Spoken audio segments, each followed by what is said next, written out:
Sebelum kedatangan Tuhan Yesus yang kedua kali, maka firman Tuhan dikatakan bahwa harus terjadi pemulihan segala sesuatu. Ya, pemulihan.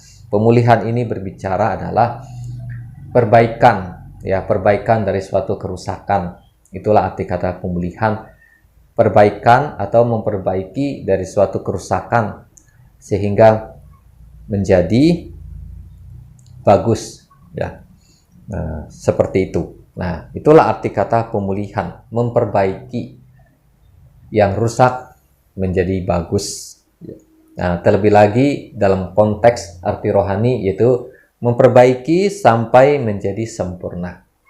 Ya, nah itulah.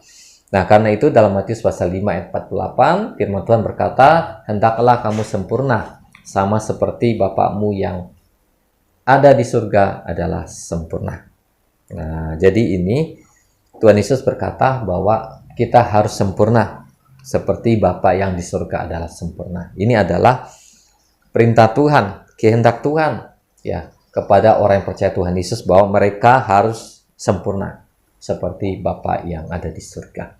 Nah, sempurna artinya melakukan kehendak Allah.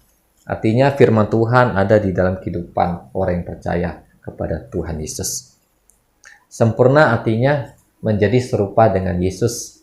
Karena Yesus itu anak Allah, dia adalah sempurna. Karena itu di dalam kitab Ibrani dikatakan bahwa dia menjadi pokok keselamatan yang sempurna.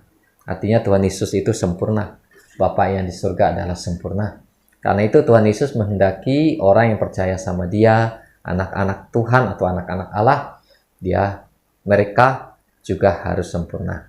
Ya. Nah, jadi Tuhan tuh ingin supaya kita atau umatnya atau gerejanya atau anak-anaknya atau hamba-hambanya supaya sempurna seperti dia adalah sempurna.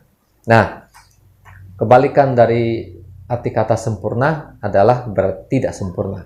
Tidak sempurna berbicara adalah adanya kekurangan, adanya kelemahan, adanya kecacatan. Itu berarti tidak sempurna. Nah, jadi Tuhan ingin kita sempurna. Karena itu di dalam 1 Tesalonika pasal 5 ayat 23 dikatakan, "Semoga Allah damai sejahtera menguduskan kamu seluruhnya, supaya tubuh jiwa roh kamu terpelihara sempurna, tidak bercacat sampai pada hari kedatangan Tuhan Yesus." Nah, jadi pemulihan segala sesuatu artinya dipulihkan dari kerusakan. Dipulihkan dari kerusakan karena salah satu adalah akibat dosa. Karena pekerjaan iblis, ya, dipulihkan sehingga menjadi sempurna seperti yang dikehendaki oleh Allah. Nah, jadi kesempurnaan dari gereja ini digambarkan dalam kitab Wahyu, yaitu di dalam Wahyu pasal 12. Wahyu pasal 12 kita akan membaca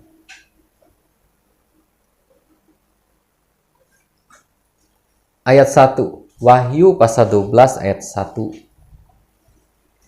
Kita akan membaca 1, 2, 3. "Maka tampaklah suatu tanda besar di langit, seorang perempuan berselubungkan matahari, dengan bulan di bawah kakinya dan sebuah mahkota dari 12 bintang di atas kepalanya."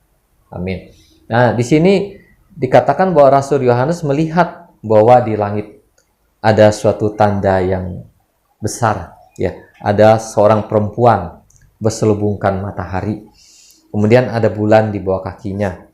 Dan di kepalanya ada mahkota, ya, mahkotanya ini dari 12 bintang.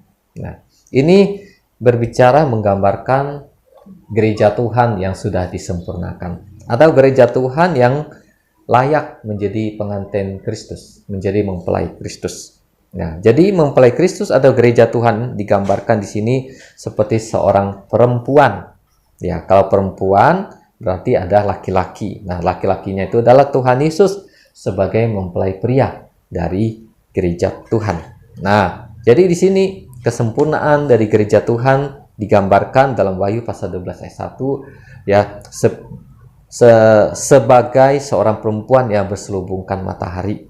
Nah, matahari ini berbicara Allah Bapa, bulan di bawah kakinya ini berbicara Tuhan Yesus, dan mahkota dari 12 bintang berbicara Roh Kudus. Nah, jadi inilah kesempurnaan gereja di akhir zaman. Jadi Tuhan Yesus belum bisa datang ya yang kedua kali kalau gerejanya belum disempurnakan.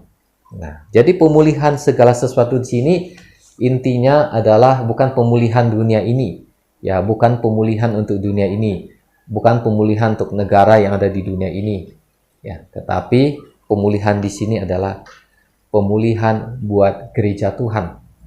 Atau gereja Tuhan ini berbicara adalah orang Israel, ya, orang Israel secara rohani, bukan orang Israel secara jasmani.